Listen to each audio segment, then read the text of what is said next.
Bonjour. Bonjour Eva. On vous écoute. Merci. Alors, comme Marco l'a bien dit, le répétiteur, effectivement, c'est la personne qui fait travailler l'élève. Voilà. Et on peut se demander pourquoi on a recours à un répétiteur. La plupart des familles ont recours à un répétiteur parce qu'elles constatent une certaine carence, un baisse de rendement. Et devant l'impossibilité de pouvoir assurer ce rôle, les parents ont recours à des répétiteurs. Déjà, il faut dire que les parents aussi peuvent jouer le rôle de répétiteur parce que c'est un rôle qui leur est dévolu d'abord. Traditionnellement. Voilà. Et c'est lorsqu'ils ne peuvent pas qu'ils ont recours maintenant à un répétiteur. Alors, le répétiteur peut être, comme vous l'avez dit, le maître d'école, un enseignant d'une matière spécifique ou toute autre personne sachant. Voilà. Alors, pour que le répétiteur puisse travailler, il a besoin effectivement d'une méthode. Il a besoin des outils et surtout de disponibilité. Pour aider les familles à choisir un bon répétiteur bénéfique pour leurs enfants, eh bien, nous avons quelques critères à leur recommander. Il s'agit tout d'abord du niveau intellectuel ou le niveau de qualification de celui qu'ils veulent embaucher. Il s'agit aussi pour le répétiteur d'avoir des notions de psychologie, de développement, parce que pour travailler avec un enfant, par exemple, nous devons connaître son niveau de développement intellectuel, nous devons connaître ses phases de développement psychomoteur, parce que la façon de travailler avec un enfant est différente de celle d'un adolescent ou d'un adulte plus jeune.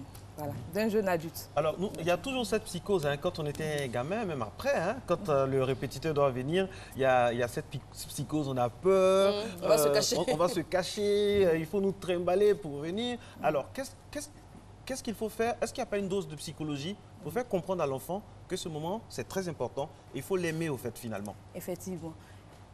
Vous le dites si bien, plusieurs enfants pensent que c'est un certain moment de calvaire, c'est difficile. Effectivement, c'est un moment de prise de conscience. Il faut arriver à faire comprendre à l'enfant que cette étape est juste pour l'aider à mieux réviser ses cours, à être plus autonome. Parce que le répétiteur, il ne sera pas là indéfiniment. Après son passage, il faudrait que l'enfant de lui-même, par exemple, prenne ses cours et que demain, il puisse travailler comme s'il était plus grand. En fait, ce sont des ce que Marco dit est tellement vrai que l'enfant, en fait, a l'impression qu'on prend sur son temps de jeu pour étudier. Et une des joies de l'enfant, c'est quand on dit ton maître ne sera pas là. Oui, et là, tout de malade. suite, voilà, ou ton maître est malade, malheureusement. C'est la joie, l'enfant se dit j'ai le temps de jouer avec mes amis, etc. Donc, c'est peut-être aux parents aussi de bien expliquer aux enfants que le temps d'étude avec le répétiteur n'est pas un temps amputé sur le temps de jeu. Il faut que tout cela soit bien. D'ailleurs, vous en parliez la dernière fois, les loisirs pour l'enfant, il faut que ces temps-là soient bien déterminés et que l'enfant sache que c'est le moment d'étudier et pas de faire autre chose. Effectivement.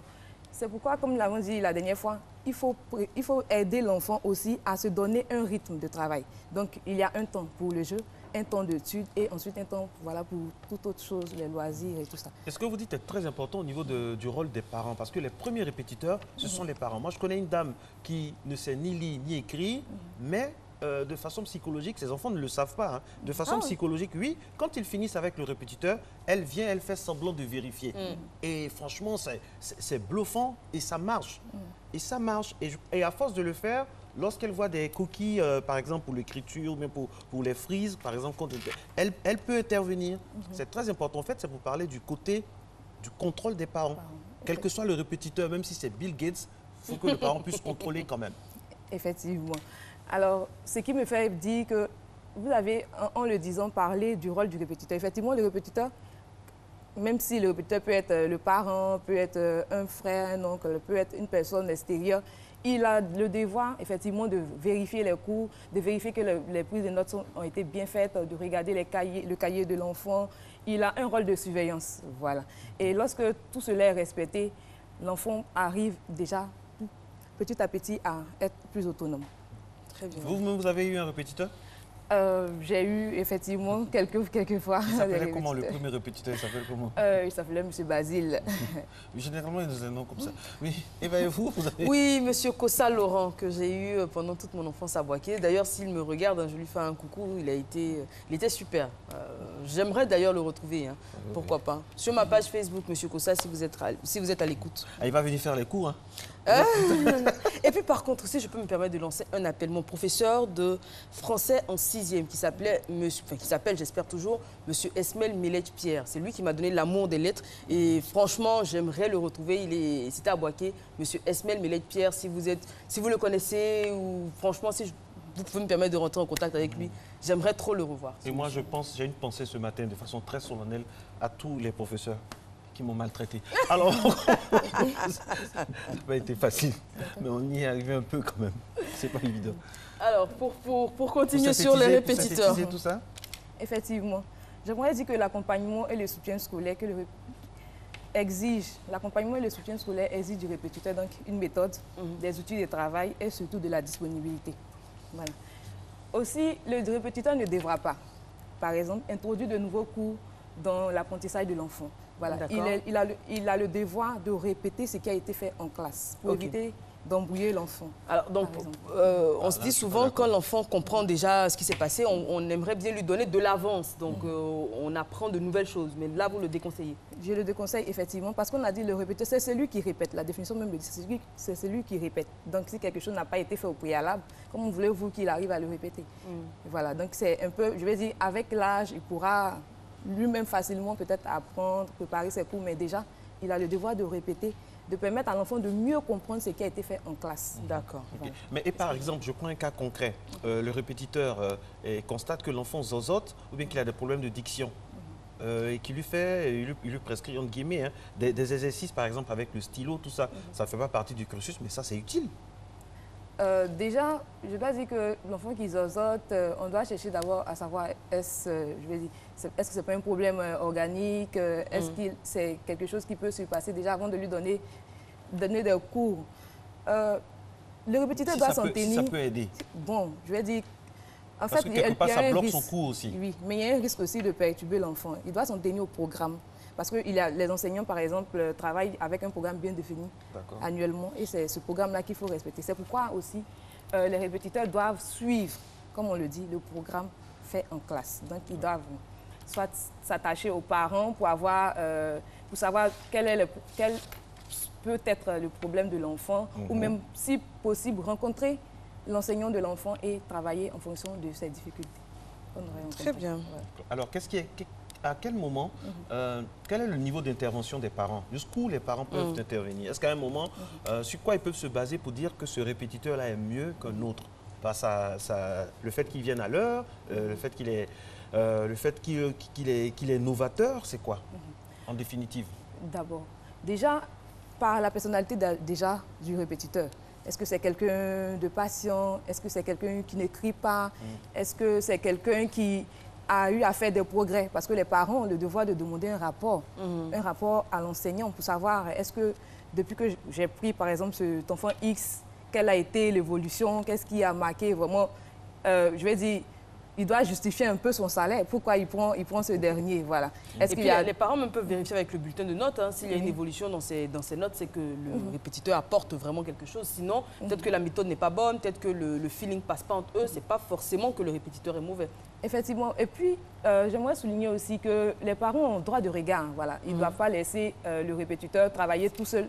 Oui, parce qu'aujourd'hui, c'est le cas. Hein. Voilà, on laisse l'éducation de nos enfants aux filles de maison et aux répétiteurs. Voilà. Il ne faudrait pas se dire que le répétiteur est là, il va s'en charger. Non, vous avez droit de regard sur ce qui se fait. Parce qu'en le laissant, par exemple, tout faire, lui seul, il est possible qu'il fasse, je vais dire, des choses qui ne sont pas recommandées. Voilà, donc il faut avoir droit de regard, c'est ce qui se fait. En Côte d'Ivoire, il y a beaucoup de répétiteurs. À l'époque, c'était les étudiants, je ne sais pas si ça continue toujours, des étudiants, mais maintenant, on a l'impression que ça se professionnalise. Exactement. Il y a des plateformes, donc vous pouvez appeler pour avoir un répétiteur, quelle que soit la zone où vous habitez. Ça devient plus professionnel. C'est bon pour la qualité de la répétition? Effectivement, c'est bon pour la qualité de la répétition. Et surtout, il faut dire que plus les choses vont aller mieux. Il y aura même peut-être des formations pour aider voilà, toutes ces personnes qui encadrent. C'est un métier, hein, c'est pas maintenant quelque chose juste pour faire parce qu'on est étudiant, c'est vraiment un métier maintenant. Eva et moi, on peut être répétiteur en communication. Exactement. Et puis, on a notre rédacteur en chef adjoint qui était installé sur ce plateau il y a quelques instants, Lancina Fofana, qui nous interpellait. Ouattara, pardon, qu'est-ce qu'on a à l'appeler Fofana depuis ce matin. Lancina Ouattara qui interpellait qui vous interpellait, hein, vous êtes notre consultante, sur le fait qu'il y a des répétiteurs également qui enseignent leurs jeunes élèves. C'est des choses qui que ce soit Eva qui pose. Ah non, mais il m'a fait signe, je l'ai vu, donc je me suis dit, autant en parler sur ce plateau. Effectivement, c'est pourquoi, comme je le disais, il faut avoir droit de regard, parce que certains voilà, ont des comportements désobligeants. Voilà, ce sont des choses, des limites, des choses à ne pas faire. Voilà. Et puis surtout, les répétiteurs qui frappent les enfants. Moi, il y a eu un cas où c'est allé assez loin, l'enfant a eu un handicap quand même à vie. Il faut faire attention, on punit l'enfant, on peut le mettre, je sais pas moi, à genoux, vite fait, mais on va pas battre l'enfant sévèrement avec des bâtons ou tout ça. Ah oui, ça c'est interdit. Hein. C'est interdit, oui, la loi même à l'école. Normalement, c'est interdit. Normalement, c'est interdit, effectivement. Et j'aimerais aussi dire qu'il faut bannir effectivement la chicotte, les punitions, et aussi il faudrait motiver l'enfant. Voilà, l'aider à avoir une meilleure estime de lui-même, l'encourager souvent, lui dire qu'il peut y arriver. Le récompenser souvent, parce que ça, on ne le fait pas assez. Tout à fait. Le récompenser, afin qu'il puisse mieux travailler, se dire que voilà, ce n'est pas une fatalité, ce n'est pas... Je peux apprendre, voilà. Très bien. C'était son apprentissage. Merci. Merci beaucoup.